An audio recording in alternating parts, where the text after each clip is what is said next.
Hey, but cheers to you this morning. Yeah, I wouldn't want to be outside. Probably not good for the phone and everything and the equipment to be outside either when it's this cold. Gotcha. But are you ready to be put on the hot seat this morning? Anything to warm me up, man, that'll be good. All right, let's bring up a few questions, and I've got a few more questions after these questions. I thought these were kind of interesting.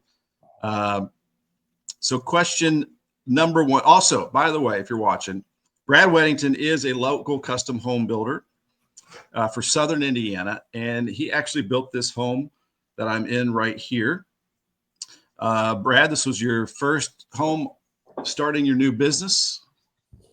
Yep, that was your house. And a good, challenging start. Yeah, there was nothing easy about it. Everybody else got scared of it, and for some reason, I said, "Let's have at it." Yeah, let's build on a mountain. Yeah, no.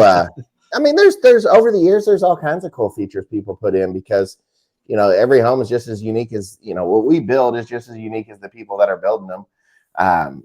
So that's question number one. What's the coolest home feature a client has ever asked you to build?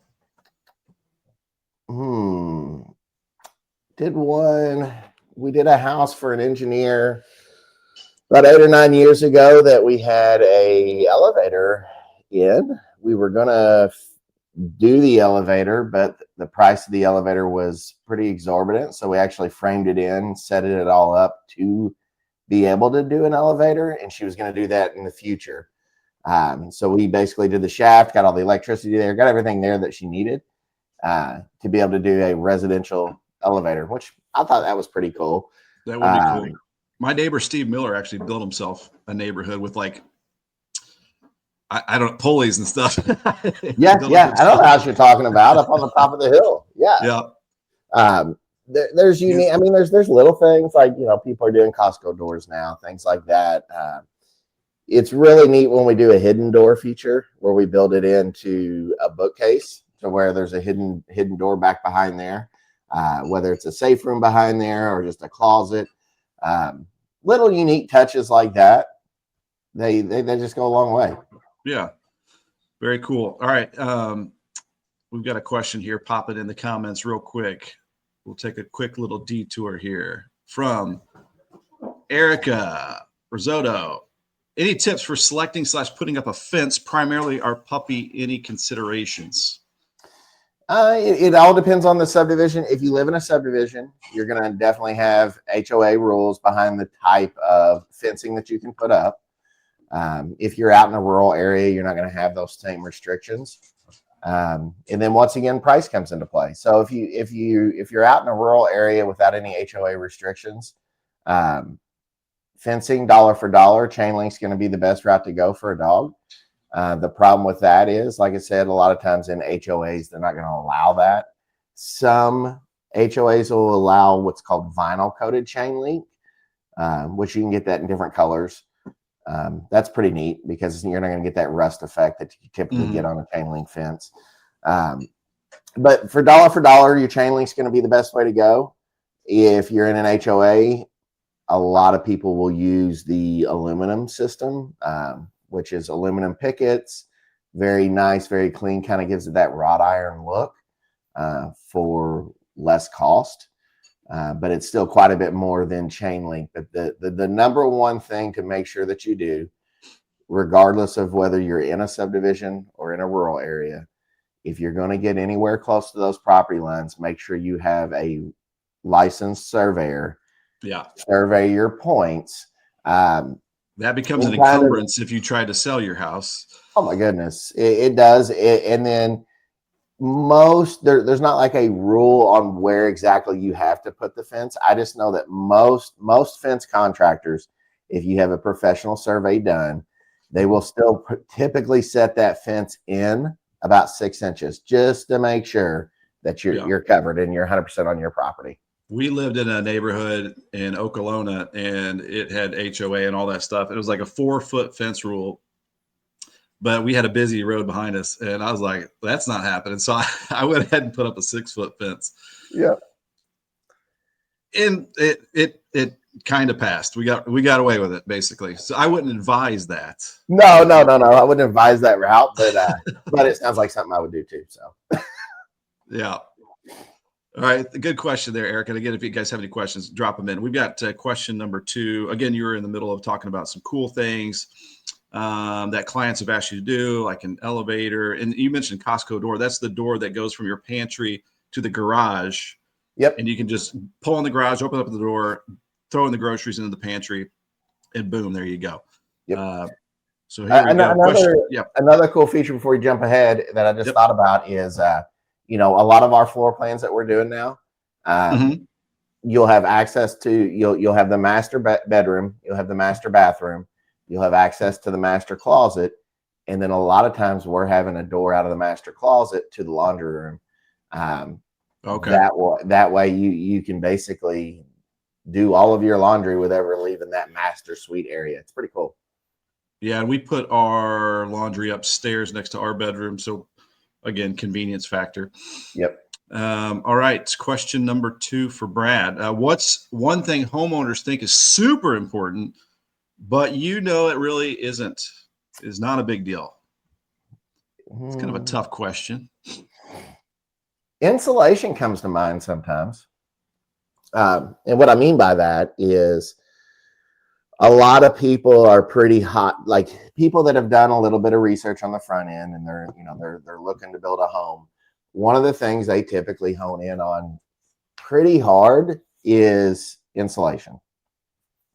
I'm not here to tell you it's not important at all by any stretch of the imagination, but what I'm here to tell you is, in our area of the country, our utility costs are very, very reasonable.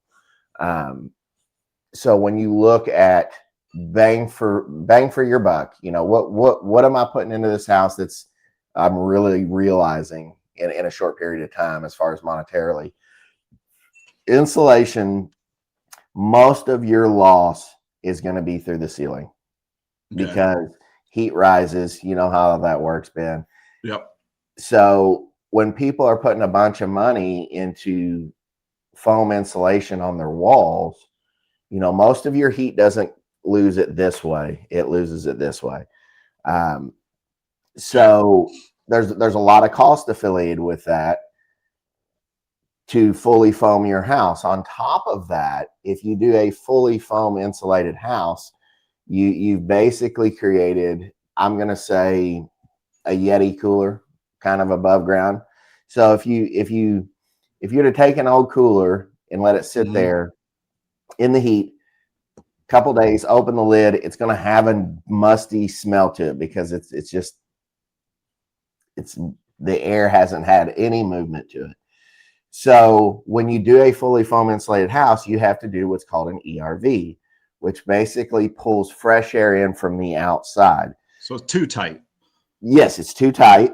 When you bring that, so you've made the house so tight that you got to cut a hole into the house to bring fresh air in. Yeah. To help exchange that air. So you've got another cost affiliated with that. So not only do you have the cost of the increased cost of insulation, you got the increased cost of an additional unit tied to your HVAC system. So when you look at break even on things like that, it takes many, many, many years. So to me, I think one of the best ways you can do to insulate a home for the money is we do a full air sealant package, which means on your framing, all of your studs, any gaps or things like that, little small gaps where they're tight together, we seal all those with caulking, and then we blow cellulose in our exterior walls. In the attic, the best thing to do is do about a 2-inch foam lid on top of the drywall and then blow loose cellulose on top of that. And when you look at what you're gaining for what you're spending, it's about the best route to go. And back to what do they think is super important? I'm going to go back to the foam. A lot of them think that that's super important. We got to make sure we take care of that. But then you look at your, that's tied to one cost of your home, which is the heating and cooling aspect. So yes, it's appropriate this time of the year. People are thinking about it. It's going to help reduce your bills on a monthly basis, but there's also things that are drawn off that electricity that are going to be constant. Your refrigerator, your stove, your items like that. So when you look at how much you draw down your utility cost versus the expense of this foam on the front end, it's hard to make it balance out right. Now, as a custom home builder, I will use whatever type of insulation you request. So we've done foam houses. I'm not saying they're a bad home at all. I'm just saying, extra cost. Yeah. From a money standpoint, where can we put more money into the home to help save us money down the road? Sometimes there's other options that are a little bit more reasonable than the insulation aspect. Okay, good point. Okay, so that was the answer to question number 2. If you're just popping in, one thing homeowners think is super important, but isn't necessarily, and that was related to insulation. Something to think about there. I'm going to get us out of the way here so we can see question number 3, which is, if someone's building their first home, what's the one tip you'd give them right away? Well, probably a lot of tips. A lot of tips right away. It depends. It depends. Let's pretend that this question number 3 person doesn't have any land. They're starting fresh. Just had a meeting yesterday, kind of like this. Honestly, there is some property that's up for auction. I'm not going to say exactly where it is because the auction is still active. But there's some land that's up for auction, and I know these people through a friend of a friend type thing, and they know that I always hit on people and say, hey, make sure you let me take a look at the land before you buy it. Yeah. So auction is still active, but you could see the house and the extra parcel. So we met there yesterday. We looked at the land. There's things that I inherently know just by being in this industry that sometimes I assume other people know, and they don't. So it was pretty cool to meet them on this property because they were dead set on wanting to build a walkout. And by looking at the property, it lays great for a right side walkout, but it doesn't lay good for a rear walkout.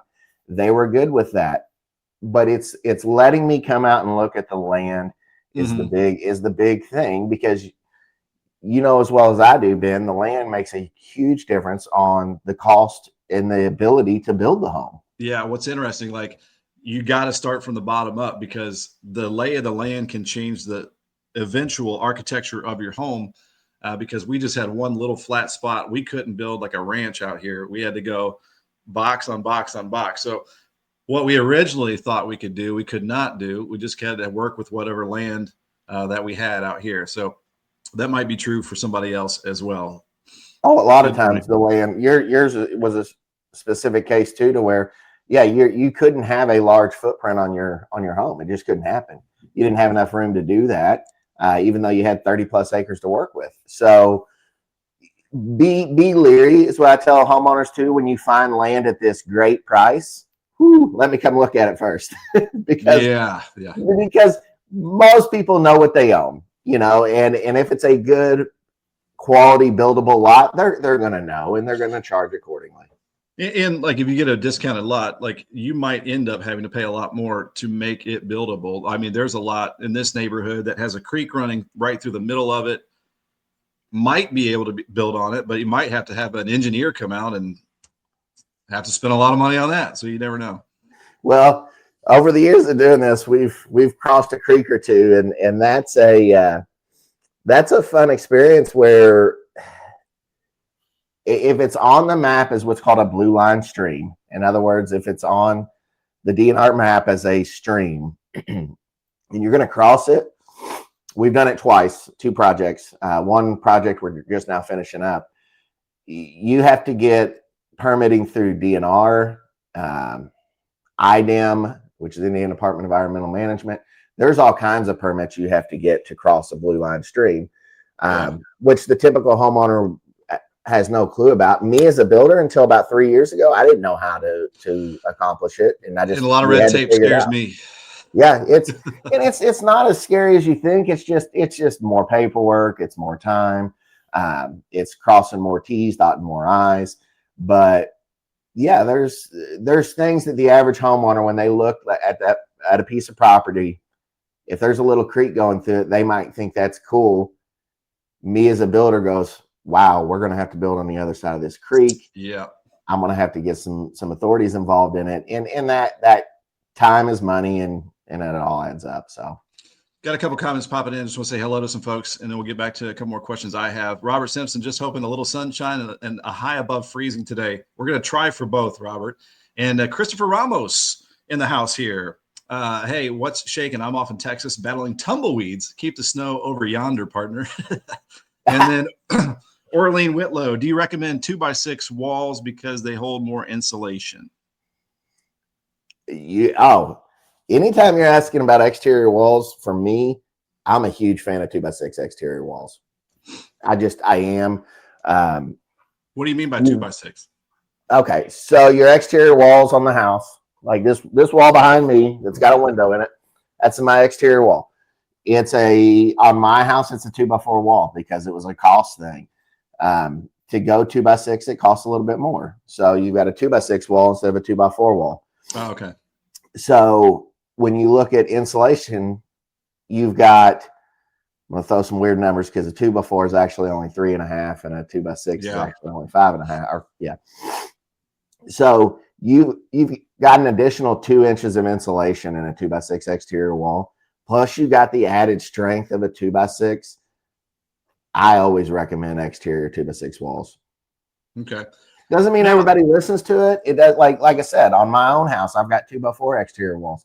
Cost was a factor when I was building my home, so I had to go that route. Another thing, if you go 2x6 exterior walls, you're going to shrink the inside of that home by about 2 inches too. Unless you go out, then you're growing your footage footprint. Yeah, so you're losing a little bit to gain that insulation quality and that additional strength of a 2x6, but I think the trade-off's worth it. All right, tell me if I'm crazy on this. I saw some spec homes going up on Highway 60, and I didn't see like for the wall of the house. I didn't see like plywood or OSB or whatever. I just saw a shiny piece of material. So what is going on some of these walls and some of these homes? Am I going crazy that there's a different material?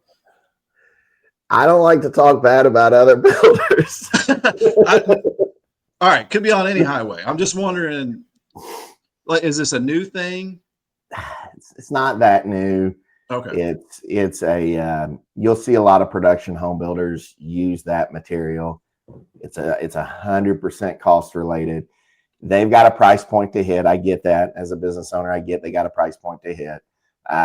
There's just some things that they'll do that I won't. And I'm a dummy here. I'm just wondering because I just didn't know if it was a different type of material. I didn't know. It's like a cardboard, man, and it's only like it's either an eighth or a quarter of an inch thick. It's So then your siding is over that, or yeah. Okay. Yeah. It's not even a we wrap all of our exterior of our homes in OSB, which the average person knows that as plywood. Yeah. But it's actually OSB. So you've got a half of an inch. Well, actually, it's 7/16 of an inch, but you got basically half of an inch of solid, of wood wrapping the entire exterior of your home. It takes more to cut through our exteriors. It takes a saw to get into our house, not a pocket knife. Interesting. Yeah, I just wondered. Nothing against any builder or whatever. I was just wondering what that was because. Yeah, it's a type of material that, like I said, is more cardboard based as associated with wood based. Interesting. All right, my question here. So with the winter months, it's hard to do any concrete work, get foundation work, I assume. More delays in the wintertime, especially with winter starting early. If someone was wanting to build, like if you wanted to build a home as fast as possible, you obviously want to take time and do quality, but what month would you start in to make this thing as fast as possible? Along? Like a March, April? Probably May, just so you can get it in the ground fast. March and April, you've got more rain that you got to battle with. So I'm just thinking of getting in the ground and getting going. I think the fastest I've ever built a home was when I worked for a production home builder. I think we did it start to finish 57 days. So unbelievably fast. Now, what can you do in the winter when it's this cold? Can you pour foundations? And yeah. Okay. So when it comes to the winter time, so the ground in the winter, when the ground freezes, it heaves. Okay. So let's say we dug a basement hole and it froze overnight. We're not going to pour footings on that because that ground is heaved. So if you pour your footings, when that ground relaxes back, it's going to crack them. Yeah. So the biggest thing is make sure the ground isn't frozen. But as long as the ground isn't frozen, you can pour, depends on the type of concrete too. So if you're pouring footers, which footings are the part you put down to start your foundation. When concrete cures, because it's not a drying process, it's a chemical process. So as concrete is curing, it's a chemical reaction. It generates its own heat. Okay. So the only thing you have to worry about is the surface, because in a footing, you've got a form on the sides and then you got the ground on the bottom. So the only part that's exposed to the elements is the top. It might take a little bit longer to. It might freeze and do what's called spalling on the top, which is pretty ugly, but it's aesthetic. It's not a structural thing. Nobody's ever going to see it. The biggest thing is, we're not pouring like basement slabs, garage slabs, driveways, things where the top is exposed and will be a finished surface that you're going to see, because it will damage the surface if it freezes before it's fully cured. Oh, I gotcha. So you can work through the winter, but I would say winter is a good time to prep and get the financials and the paperwork done, and then but payroll doesn't stop in the winter, so we got to keep moving. So we do the best we can, and we're trying to stay pretty proactive actually this year, to where I've got homes that we have just got framed up that we've already got. We know the house is going to get propane for the heat. So instead of waiting to the end to bury the propane tank and all that, these houses that are just framed, they already got the tank buried, line ran to the house. So as soon as I get power on the house, I can get furnaces going in these homes, and we can run them. We can keep the workers warm, keep the drywall from freezing and popping. So you just have to be a little bit more prepared in the winter when you're building. And from a construction standpoint, it costs us a little bit more money to build through the winter, because whether it's a furnace that I've got running in a basement, or I've got a handful of, I call them torpedo heaters, but they're the heaters that take diesel fuel. You've got that expense in there. So it costs a little bit more to build through the winter, but we really only get to a standing point for that week to 2 weeks in January, whenever everything is just frozen. We'll work inside of homes, but as far as starting new homes, we won't be doing it then. Now you're talking about those torpedo heaters. Now somebody that might be building a custom home and has a little bit of property might want a good size pole barn. Yes. So a couple things with pole barn questions I got for you. What would be the number one recommendation for someone that wants a pole barn? I would say you're probably going to want more room than you think initially. And then number two, how are you going to heat that thing? Yeah, when you talk about a pole barn, you can't build one too big. It just doesn't happen. I mean, it doesn't. I don't know what I'd do without the one that I've got, and mine is only 36 by 48, so close to 40 by 50, and I mean it's full. It's full. When it comes to pole barns, so there's the traditional way to do a pole barn, which is where you have posts that go down into the ground. Mm-hmm. That is a pole barn. Mine is what's called a post frame building. Okay. The difference between that is I knew, based on the layout of where my concrete was going to go, I knew where my posts were going to sit. So instead of drilling holes in the dirt and putting posts in the ground, I drilled holes where I knew the posts were going to hit, and then I poured the complete concrete slab. Mm-hmm. And then I did brackets and actually bolted my 2x6s to the slab itself. So I have no part of my building is in the ground as far as wood goes. So I don't have to worry about rot, bugs, all that stuff. Yeah. It's a really cool way to build a pole barn. Very nice. And the second part of that question was, before we wrap up, I thought these 3 questions might take like 5 minutes, but we've been talking for like 30 minutes. But It's just part of it. Heat for a pole barn. Because my If you neighbor has a have- wood stove, and that's pretty awesome. But then you got to, then you're feeding the beast all the time and having to get wood. It does. When you talk about like pole barn, for example, and heating and cooling it, you know, when I look at mine, I've got a torpedo heater out there, like we talked about. On those little torpedo heaters, they do have thermostats on the side that you can turn them up or down. So you can kind of balance that air in there as far as temperature goes. But I'm talking about you can balance it within plus or minus 15, 20 degrees with a torpedo heater. It's not the most accurate. But if you're just going out there every now and again, those are great. Wood burners are really cool. If you're just using your pole barn as a place to hang out, you don't mind stoking a fire every time you go out. Mm-hmm. If you want steady, consistent temperature of your barn with the least amount of input, if you want to go out there and you've got it set at 70 and it's going to be 70 every time you go out there, those furnaces that you see where they mount into the corner that are either natural gas or propane lines run to them, that's the best route to go. If you want consistent temperature. So like I've got somebody's like a woodworker or something that's going to be out in it all the time. Oh yeah. Well, then again, if you got a woodworker that don't mind stoking a fire, he's got a bunch of scrap wood. He might want a wood burner out there. So it just all depends on the person.